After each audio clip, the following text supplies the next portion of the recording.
Please join me in congratulating Bob Barnett and Rita Braver.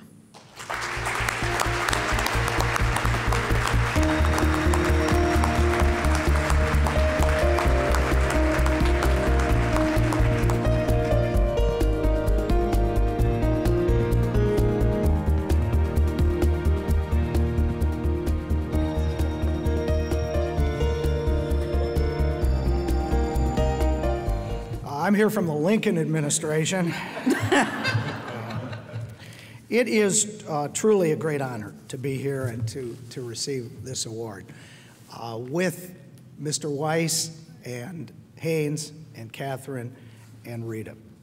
I don't know Mr. Weiss, but I am, as Haynes said, incredibly impressed by this man and what he's accomplished, and I hope someday to get the chance to meet him. Haynes, I figure I first met 35 years ago. He was part of the great Ben Bradley crew at the Washington Post with Woodward and all the names you know.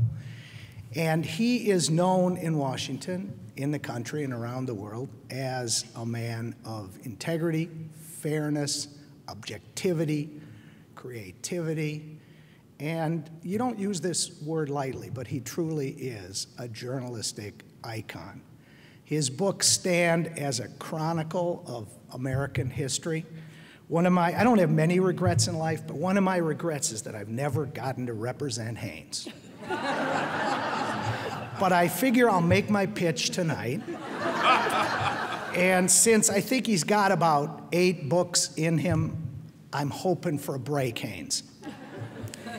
Catherine Oberle, I know exactly how long I've known her, 31 years, because her wonderful son, Michael, who's out there tonight, and our daughter, Meredith, shared the same nanny. That's about as close as you can get. She is known in Washington as a true super lawyer. I'm a pretender. In the Department of Justice and private practice, as a client of our firm, we were honored to be their counsel when she was at E&Y. As a judge, she is thought of as intelligent, creative, fair, and thoughtful. You can sum up her by saying one thing. She was appointed by George W. Bush, and she swore in Hillary Clinton. And that tells you all you need to know. She and I worked tirelessly in the primaries to try to elect Hillary. That didn't happen, but I am so pleased that she is now part of our judiciary. The University of Wisconsin meant a lot to me and means a lot to me. It had a great impact on me. It allowed me, coming out of Waukegan, to experience the breadth and depth of an education here. Shakespeare, art history, meteorology, everything. I majored in 101s. I like to sleep a lot, and back then I wasn't big on exercise. So literally after my first semester, I never had a class before 10 a.m. or above the first floor of a building. And that is true. Wisconsin also taught me sifting and winnowing. For 42 years, I've tried to figure out what that means. I have no idea. But I know it's something good. And in all seriousness, it allowed me to see different views, to meet people of very divergent beliefs. We were here during the draft. We were here during the war.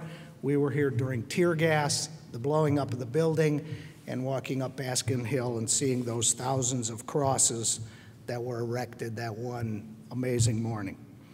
But the person I'm most thrilled to be here with as a fellow honoree is Rita. The best thing about the University of Wisconsin is that we met here, October 15th, 1967, and I did ask her to marry me. She did turn me down. I was crushed, but I succeeded. We've been married 38 years. Ms. Bonner talked about sustainability. That is sustainability.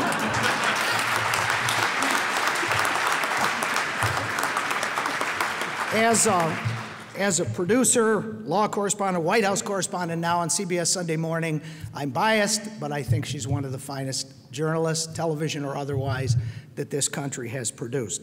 She gets to cover things now like the Women's Motorcycle Convention, the National Yo-Yo Competition, Barbara Streisand, Tony Curtis, but also the issues of our time, the elections of our time, and the leaders of our time. One simple story, I think, summarizes what Wisconsin was when we were here. What's now Walgreens was Rennebaum's, and working behind the lunch counter at Rennebaum's was a woman whose husband was in a graduate program, and I didn't know her, but she was here for several years, and that woman, Ellen Johnson Sirleaf, is now the president of Liberia. That's what the Wisconsin experience has wrought, and that's the kind of people, including the four I'm honored to be here with today, that it has produced. Now, I know I am only getting this honor because I'm married to Rita. I'm what you call a legacy, a piggyback, or whatever. I even found the minutes of the decisional meeting where the chairman is quoted as saying, if we give it to her, we have to give it to the bozo. So I know I'm not a worthy recipient, but Rita is.